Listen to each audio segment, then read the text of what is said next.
This conversation may include spoilers for Truth and Treason, which is streaming exclusively on Angel. You've been warned. Welcome, lads and ladies, to the official Truth and Treason Roundtable discussion. Thank you. Y'all know who I am, but I guess we're supposed to introduce ourselves. I'm Matt Whitaker, I'm the director. Hello, I'm Ferdinand Mackay, and I play Karl-Heinz Schnibbe. Hi, I'm Dav Thomas, and I play Rudy Vobber. Hi, I'm Ewan Horrocks, and I play Helmut Hubener.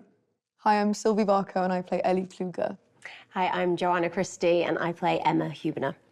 I'm supposed to figure out where to start on this. I think I've been thinking about the casting process, and which for me was an incredible thing. But also, I wasn't really familiar with the whole self-tape thing and kind of how that started. You know, You should consider yourself lucky. Yeah, it's which I've done so much of it in person, but now you know where so much of it is done remotely, and you actors are sending little kind of self-made tapes of yourself, having, I guess, memorized a scene. Yeah. Anyway, so when we started this casting process back in, it would have been in like November of 2023. yeah. And our casting director, Sarah Trevis, in London, started sending all these tapes, and I started watching, you know, these little short auditions on tape. I would be really interested. I'll share my, you know, my kind of impressions and my part on that process. But I'd be really interested if any of you have any recollections. I know you do them all the time, and I'd be interested to hear about that and what that process is. But if you have any specific memories of the casting process for you on this project, starting with that lovely self-tape. Yeah, it's interesting. We talked about it earlier on, and I think we all agree that I kind of struggled with the self-tape. It was one where I just had to put a bit more effort into it, and I was just like, I felt, you know, I had to just focus more on it, and it was. You know, it was one of those ones where I thought, oh man, that's like that was so hard to do. Someone must have jumped into that more naturally. Like, you know, okay, send it off, and then you get the recall, and you think that's. What can I ask? What scene it was? What scene did you have It was to do? the letter scene, which is actually in the TV series, I believe. Yeah. But it's not in the film. That's right. Where it was two scenes, but the letter scene was the main one where I'm just like, I'm writing a letter, pretending to write a letter to Hitler, and just making fun of the whole situation, and just like bringing a bit of light and humor into it. But yeah, and then I was actually in Germany for the recall, so I remember the first recall was on Zoom, and I felt really bad because that was the chance to be in person. It's just so much better in person. That was one of the real Truly important is. to us on our team was we had that first round of looking at you remotely, looking at these self-tapes, but then going to London and meeting you, you know, narrowing it down to maybe 6 to 8 actors for each role, and then meeting you in person. And I do remember that you weren't able to be. Yeah, I was on Zoom, ironically, in Germany. that one either. The story is based in Germany. But I remember in January, then I had the chemistry reads, and I was like, yes, met you, and there was someone else reading for Dav's character. Yeah. But it just made complete sense when I was there. And you can feel the room, and you can feel what it's all about when you get there. So I remember originally I auditioned for Helmut. Yeah. So all of my self-tapes were actually the Helmut scene. And then I can remember, I think it was in the chemistry read in like one of the last auditions, where it was me, you, and someone else. Yeah. And I can remember halfway through a scene where I'd gone in and was reading for Helmut, Matt stops me and he just goes, yeah, I think you're good for Rudy. And then sends me outside halfway through the scene. I was like, how was that? I was like, in my head, I was like, did he say that? And I can remember sitting there. Sorry, I was so heartless. No, but I just... Got him, guys. You know, I was just so grateful. Anyway, like, I would have had any part in this film. So I can remember that. And actually, what was quite funny was after that chemistry read, like, there was a group of like 8 of us, I can remember. Nye was there as well. Nye was there as well. Yeah. And what's funny is, like, the 3 of us really got on. And me and you went to Nando's with each other after. Yeah. No clue that Of we would. course you did. And What did you get? Cannot remember. was it chicken, man? Of course. Yeah, maybe chicken. But then I can remember the next time then I saw Nye was in the airport. And I can remember walking up, and it was on the way to Lithuania where we. Did you guys fly together? Yeah, we were on the same By flight. chance? Oh, Walked up to him, that's cool. walked Yeah, up to him in the airport, and was just like, "So I guess you got the part then." It was cool. Cool. Yeah. That's mad, yeah. Did you fly on the Saturday? Because I remember I flew on the Sunday. Yeah, because I met you at the... your sister's birthday. Yes, yeah, it was my sister's birthday, and then Birthday. and then I flew on the Yes. Sunday, and I met you guys at And then we kind of like bar, restaurant. wine place, and everyone was having tea. Yeah, I was on a big yeah. detox, wasn't I? Classic. yeah. Classic. I was going to ask you, Sylvie, because I have a really distinct memory of your self-tape, where at a certain part, you came right up close to the camera, and it was like, whoa, okay, it was a beautiful moment, and I don't know if you do you remember that? Do you remember like your decision process to do that? I remember it vividly. I was at university at the time, and obviously if you're staying in a student flat, you don't really have many places to film a self-tape. Like your room is filled with posters and stuff. But we found a white wall, and my housemate helped me film it. And I just remember thinking, she's such an enigmatic character, and I relate to her in so many ways. And the script just made me so excited that I just thought I need to make someone feel very unsettled. That's all I wanted to do. And we tried loads of different things. And then my roommate just said, you've got to use your eyes. So I did. And hopefully it worked. I guess it worked. It worked, came Yeah. right up into that extreme close-up, which now, that was the inspiration behind that shot in the scene where Helmut asks Ellie out on a date, and we have that shot where you just come right up close. I saw it in your Wow. self-tape. Yeah. It's like, Oh we my got to get goodness. that shot. That's Very so cool, and exciting. that's so brave, because actually, the thing about doing self-tapes is, you've just done this one frame and you've got this scene, you're like, but there's this action and I can't do it, and it's that's why it's so difficult. And I think that actually, when I've worked with other, I always team up with other actors to do self-tapes to help each other. Way better. And the best ones are when you are brave, do something different. Yeah.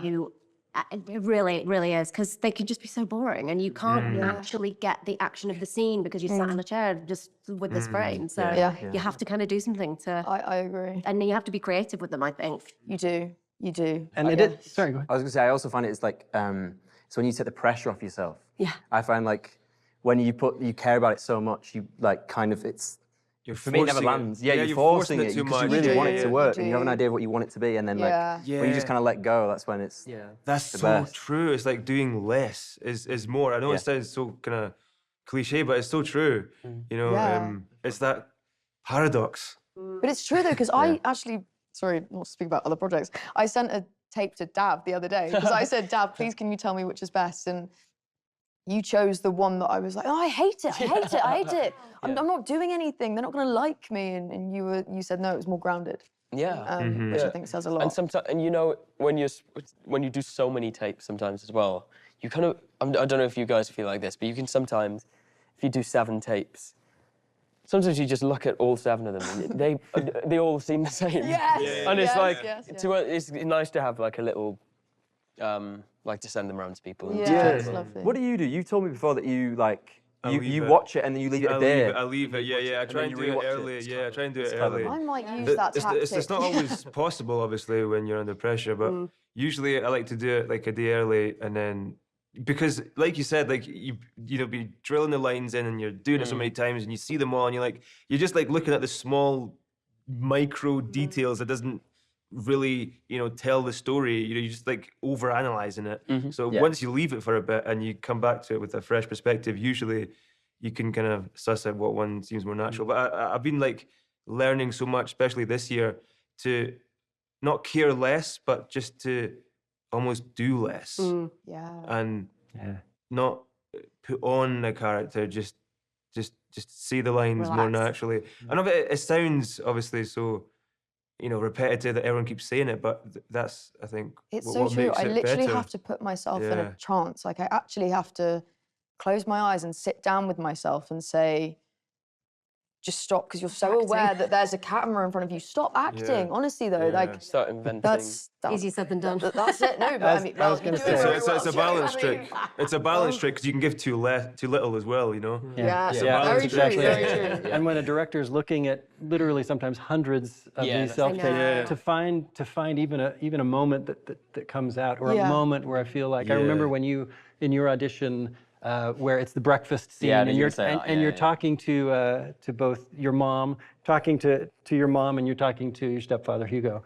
And even though I knew that, I don't know if it was, who was on reader. Yeah, it yeah. was a roommate or whoever it was on the other side of that, but I just saw, oh, here's an actor that's talking to two different people. Yeah. I saw your performance shift, even in that little self-tape. Again, that was for me. Like, again, with each of you, there was obviously that moment that it's like, I want to see them, and I need to meet that person. I need to meet them in person. I remember that when we were in person for your callback audition. So in America we call it callbacks. What do you call it in Yeah. the UK? Recall. The recalls, Recall. yes. So you'll recall in person there. Yeah. And I remember at one point I brought up that Emma was a single mom trying to raise some teenage boys, and it seemed to connect. It absolutely did. Yeah, I mean, I'm a single mum as well, and I didn't know that about her, and so it just brought a whole depth to her that I totally connected with on a personal level. But just with the story, it made me realize what a woman she had been to have raised 3 boys on her own in that time as well. I mean, it's hard enough being a single mum today, but back then I can't imagine how hard that was. And working as a nurse as well, and not having, so with the relationship with Hugo, that kind of brought another depth to that how long she'd waited to have support and love that she deserves. And also with Helmut, what an incredible character he is. Well, I kind of thank her for him. Yeah, She big time. raised such an incredible young man, to be so conscientious, to be so courageous and strong and brave, and what a mother she must have been to have raised him. Absolutely. Very well said. It's interesting because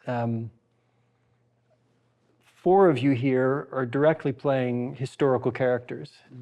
Ellie, we know, was based on a girlfriend that Helmut had, but then we've taken some creative licenses with that. Creative license. But I'm interested to hear what that's like for an actor to take on, to know that there was a Carl and a Rudy and a Helmut and an Emma.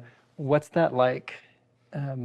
What's that like in preparation, and what's that like, I think the first reaction was, very honored.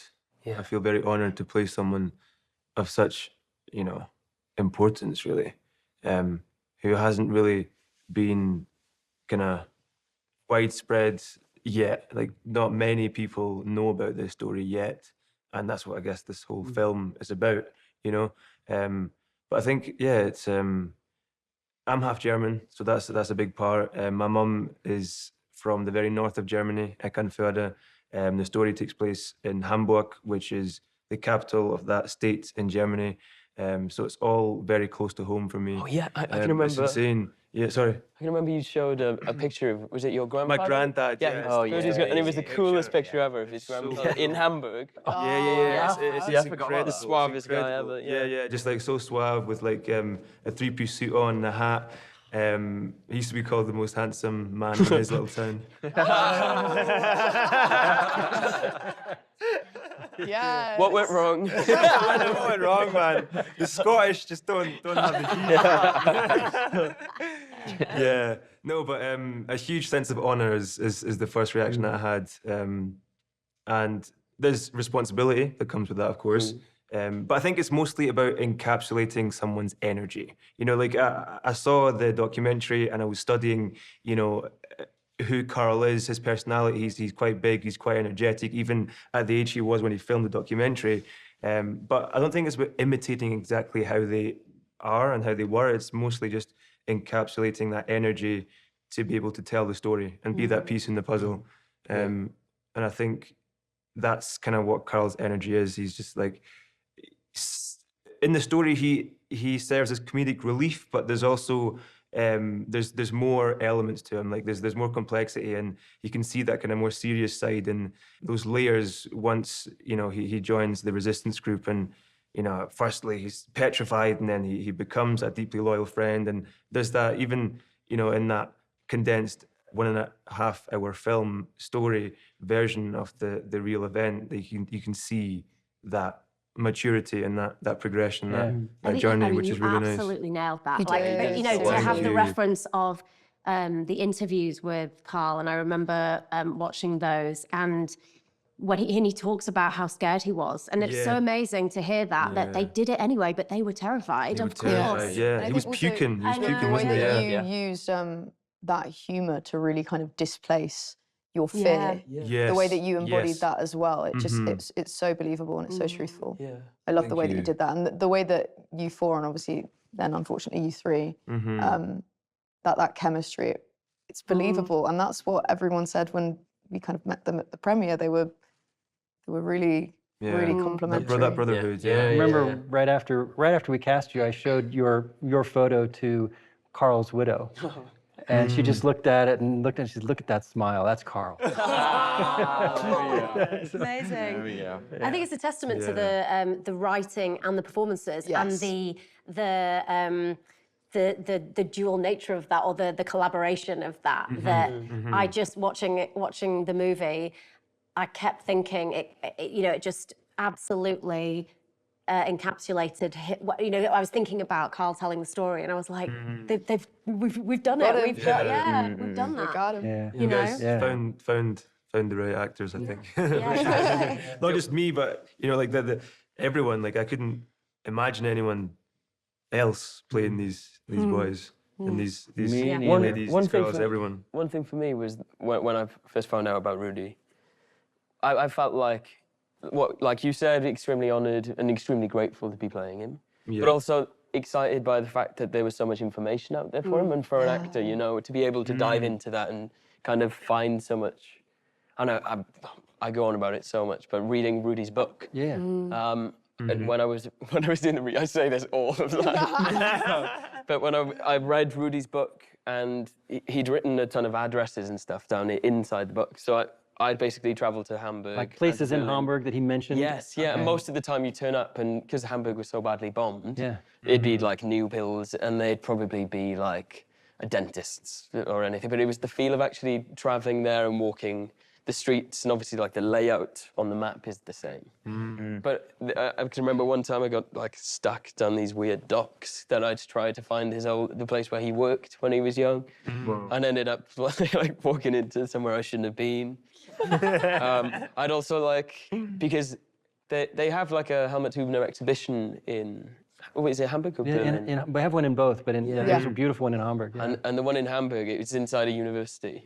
And so I waited for the students to come out, just stuck my foot in the door and snuck upstairs. And no way! And it's like, so I'm like creeping around. They're like, why is this like guy that speaks no German in our university?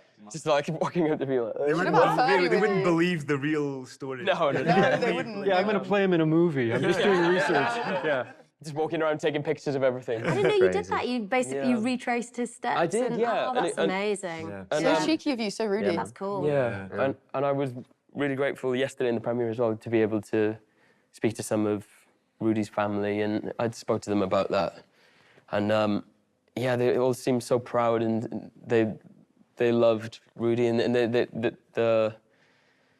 the stories that he would tell about Helmut as well, and just how this film is now telling that story on such a larger scale than what Carl and Rudy did for 60 years after what had happened, I was curious, Ewan, because with yours, obviously, Helmut, there were only 17 years, and it's pretty, it's well documented, but you don't hear any more of him telling his story. No. How was that? What, as far as your preparation and trying to just find? I guess it's obviously like through the documentary of Carl and also the scripts as well. But I didn't watch the documentary until I got the job. So I didn't really know too much about it. I kind of just from the scripts. And I don't know if you remember the recall where it was the courtroom scene. And I I think I stumbled on a couple of lines and I went, no, sorry, we've got to go again. And you were like, no, it was great. And I was like, no, these words are so specific. I have to do these justice, do you know what I mean? And just because I had such belief in the script. So, yeah, in terms of, I don't know, in terms of research, yeah, obviously the documentary was a massive help. Because it told his story through other people's eyes, I guess.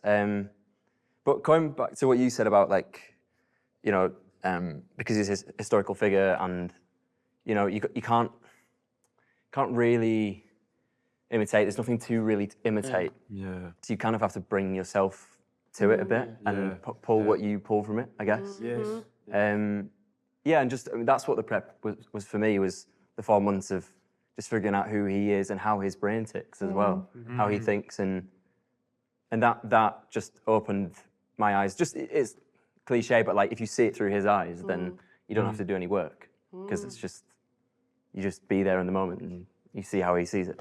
Again, that's another thing that struck me watching the movie, that his journey was plotted so well. I mean, you can just see the cogs turning and the things falling into place. And the inspiration for that coming from there, and him seeing that, and it was really, and that's so hard to do when, in filming, you don't film chronologically. And I thought that, watching it, I thought you did such an amazing job of that, of the progression of his story unfolding. Obviously that's from the script and then your performance, but it was plotted so beautifully. I think specifically with Carl, I was just going to say with the scene where you strike up a deal, or you're forced to strike up a deal to kind of turn Carl in so that he's the main guy. We follow you with that guilt.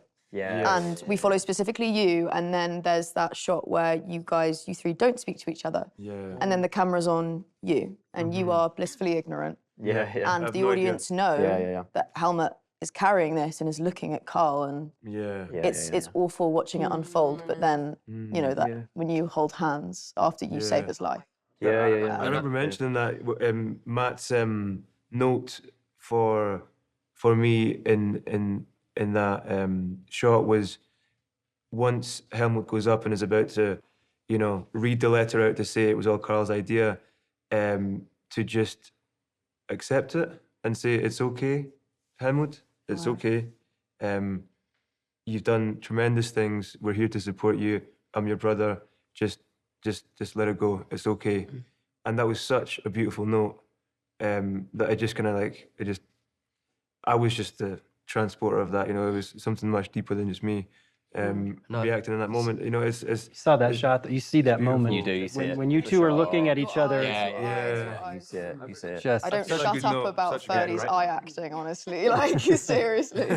I feel like you say so much without words as well. It's just, and obviously, because I was next to you, I didn't get to see it when we were there, but watching it last night for the first time, your range of expressions, it's just like, it's so nice to watch, man. Thanks, man. Well done. Thank you. Big time. If you want to watch Truth and Treason, it is streaming right now on Angel. Click the link in the description below and enjoy. Now, back to the conversation. I was just mentioning to somebody earlier, and obviously I've seen the film, or scenes from the film, or iterations of the film hundreds and hundreds, probably thousands of times by now. And obviously we had the premiere just last night, so we're kind of still floating. I was just dreaming about it all night. Like, I was just like, There were certain scenes that jumped out at me, and I was mentioning to you, Ewan, there's a scene after you've just been captured, and Mussner, the Gestapo agent, hands you a leaflet. He doesn't believe that you're saying you're the one who wrote all these, and he doesn't believe you, and he says, here, you read this. And then that moment when you read it to him and then just look up from it and start citing it from memory. Just looking at your two performances, do you have any recollection of like shooting that day, or? I remember that was an intense week for sure. Obviously I had my head shaved, which was a whole thing. And we should talk about that too. Actually, maybe not. You invited us out. We shall. So obviously I invited these guys to come watch it. I don't know do you know this show? The story. No. It was meant to be a fun day. Let me set up the. It's gonna be a Okay. There's There's a scene after Helmut gets captured, obviously, where where they shave his head, and this was from like early draft of the script. I'm talking like 18 years ago. Like, I want to see him shave his head On camera, on camera. 2 cameras. We're just gonna, With we're gonna do this. the And clippers. so obviously the whole schedule had to hinge around getting everything we need before that head gets shaved, because we can't go back. Also, I just remember as well, sorry, when I met you in January, once you offered me the part, I remember you saying to me in the room, oh yeah, and are you happy with the head shaving? And I was like, head shaving? You didn't know? I didn't know, because I'd only read 2 eps at that point. Oh. And it was in ep 4. I was like, what have I signed up to? I had no idea. Not a clue. Not reading ep 4 is like a big, you're missing out on a lot of stuff. Yeah. Not by choice, I was just getting my way through the scripts, you know what I mean? Missed that bit out, but anyway, we got there, so. So I remember, on the day, I remember that you seemed like you were kind of, you're like, all right, I'm ready for this. And you invited? Yeah, I invited these guys. You know, I thought it'd be a fun day out, see me get my head shaved and stuff. And then it was 2 cameras, it was like 20 minutes to shoot, something like that. And then the first 5 minutes was fine. Well, first off, it was because they shaved from the top first as well. And I can remember we couldn't see your face at that point. And I can remember me and Ferdy like 2 school children like that. And then we saw you turn and your facial expression. You did, It wasn't, and the tone changed. It's because we were giggling behind the monitor and then it got... What happened? Really? Well, also, we could see that you were quite upset at that point. I got, because like, also because it's just such, I've never shaved my head, but like, it's such a big part of your identity, like, and I can't see it as well. All I can see is a shadow on the wall, it's an egg. Do you know what I mean? And then it was so visceral with the clippers as well. Yeah, it does nip a bit as well, time. Also because you're just feeling it in the moment, and then like, obviously, the last bit start getting a bit emotional, and and then... It felt very real. Yeah, it wasn't helmet crying, it was you and crying.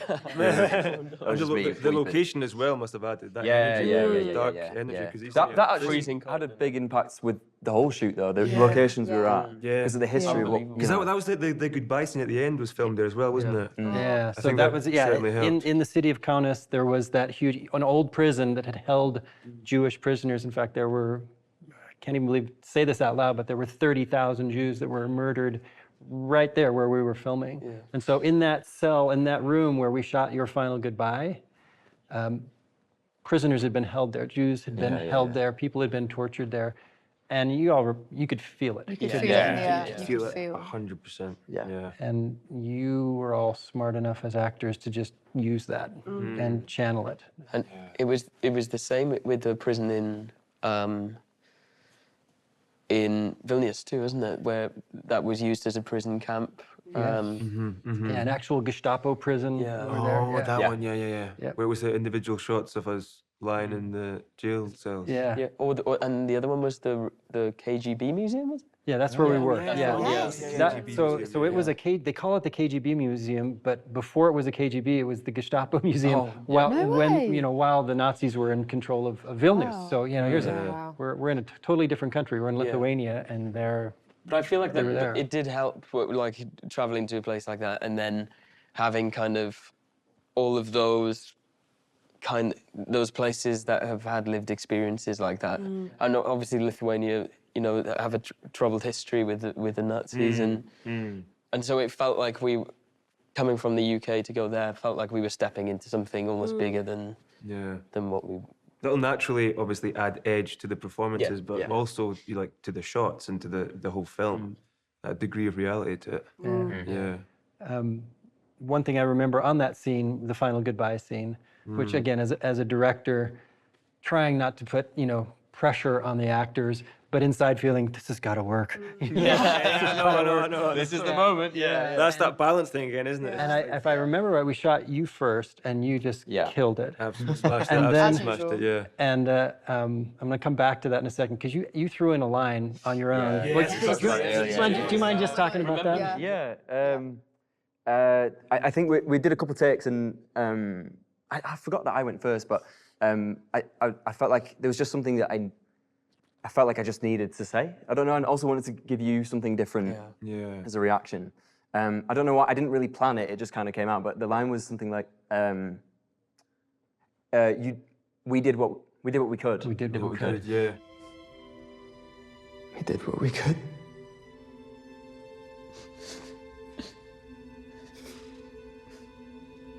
which I didn't realize, but came slightly hinted from Otto Berndt's line, we do what we can. We do what we can. Yeah. That was just on the day.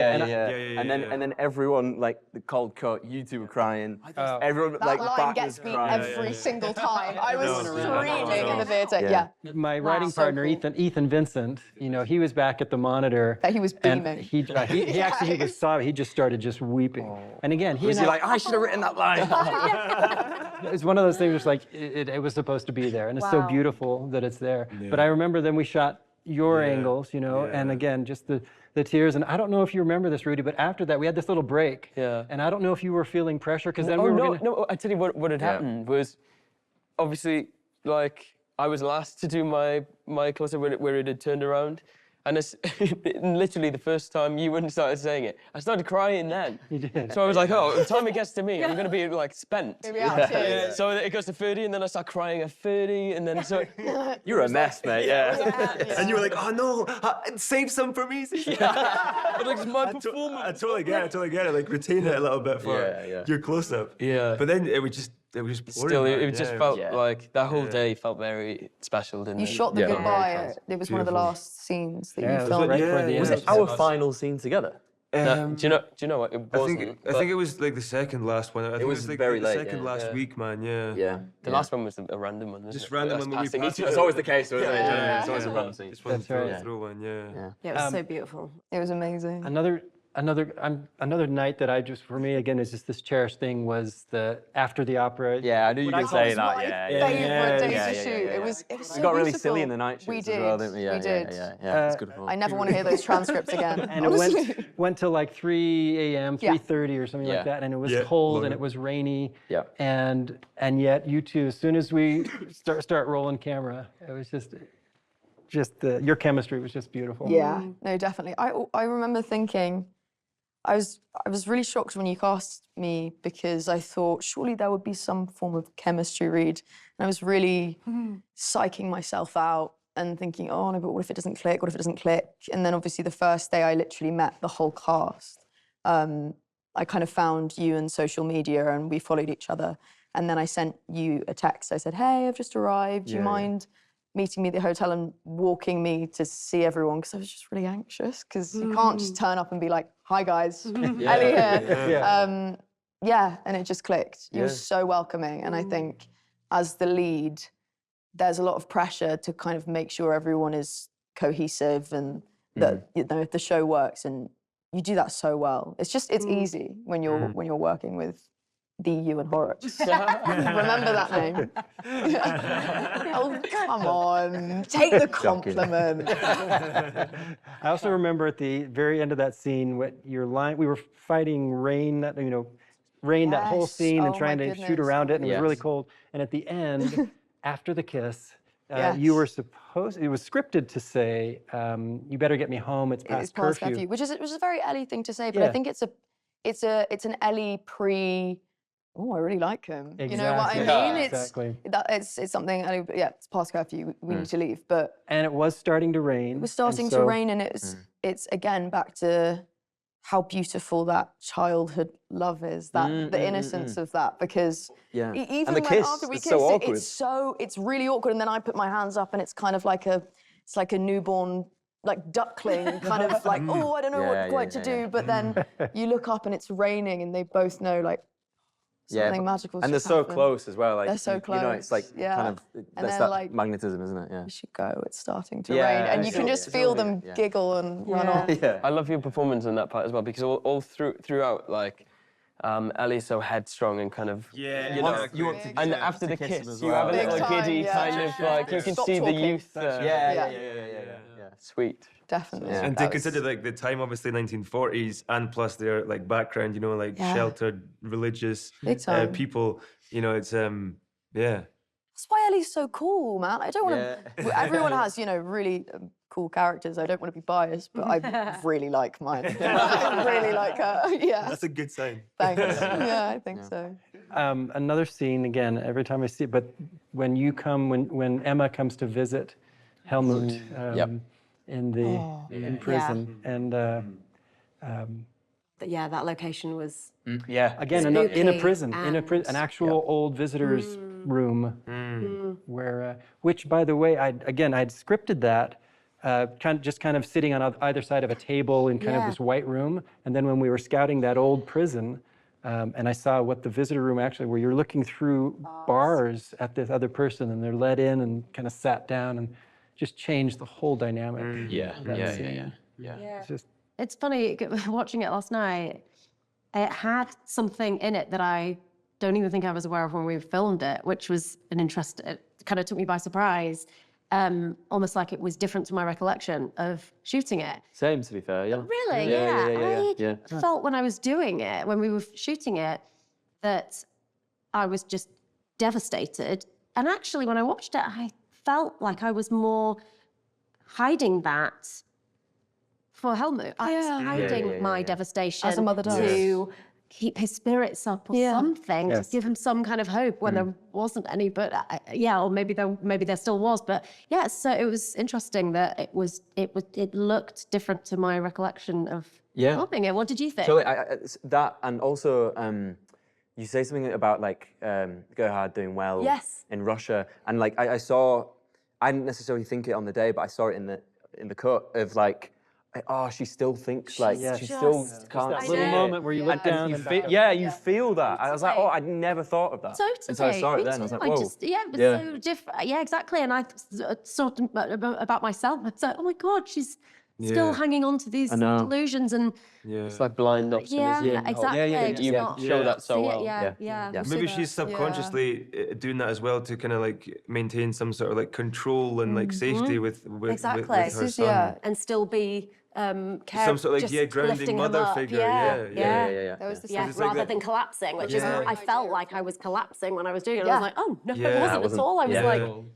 And that little keep embrace him with the up. I hand, know. so beautiful. There was this idea of like A little boy. bathing wounds that obviously, you know, because when I saw that, I flashed back to obviously after you got really badly beaten up and then you bathe again. It felt like that was your idea of washing it away. Yeah, and it was beautiful. Yeah, and also, I mean, as a mother, you know that your children are just always babies. They will always be your babies, no matter how old they are. And my daughters are still young, but already, you know, I feel she's just my little baby. And sometimes when she's asleep, she looks like when she was newborn. And I felt like that in that scene, particularly in the prison, where in my mind, you reverted back to my little baby boy. That brutal, awful with my scenario. shaved head. I know, exactly. Baby. Back to my baby.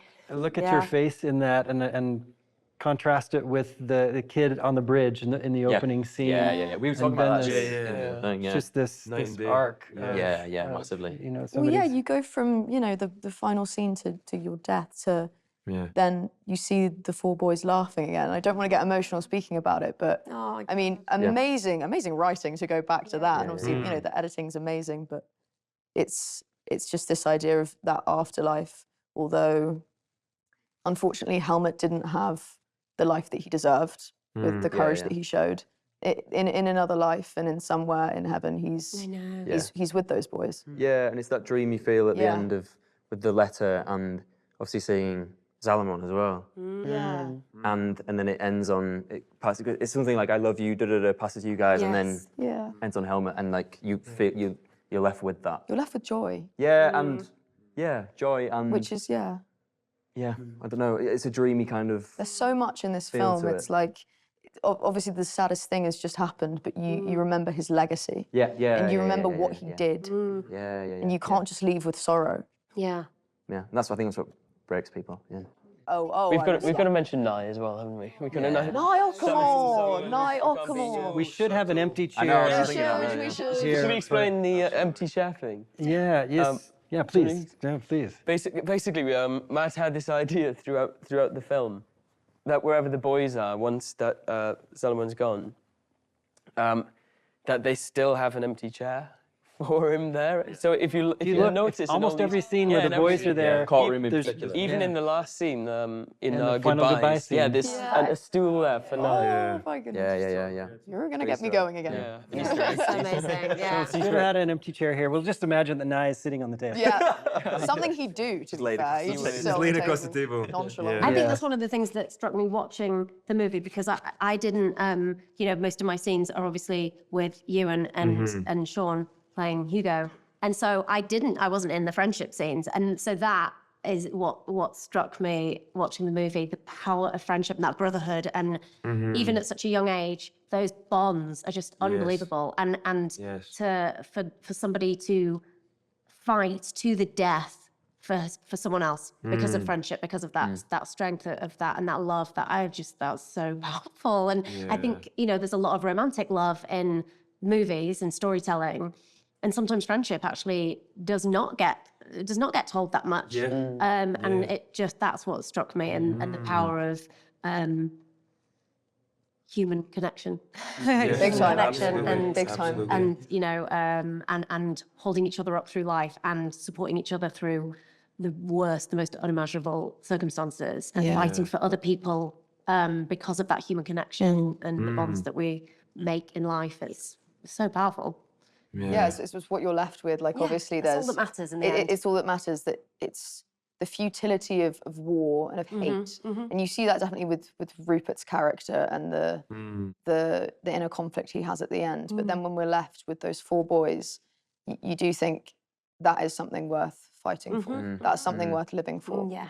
Another, of course, wonderful actor who is not at this table with us, who really wanted to be here, is Rupert Evans, who plays the Gestapo agent. What a performance. Phenomenal.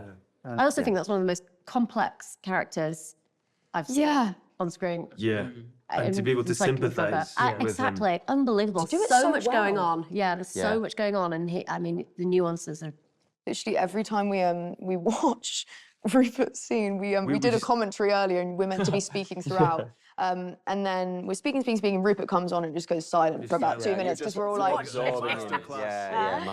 yeah. He's incredible. I think for me, one of the main things, obviously I had a lot of interrogation, intense scenes with him, but the one that stuck out for me the most was the joke scene. Yes. I remember saying to everyone after that, I think I told you as well, after doing that scene, because I was so close to his face, and he was just so composed and just evil. Do you know what I mean? Yeah. I saw like a masterclass in acting. I was just blown away. I was like, I could never do that. I literally could not. I don't even know how you're doing that.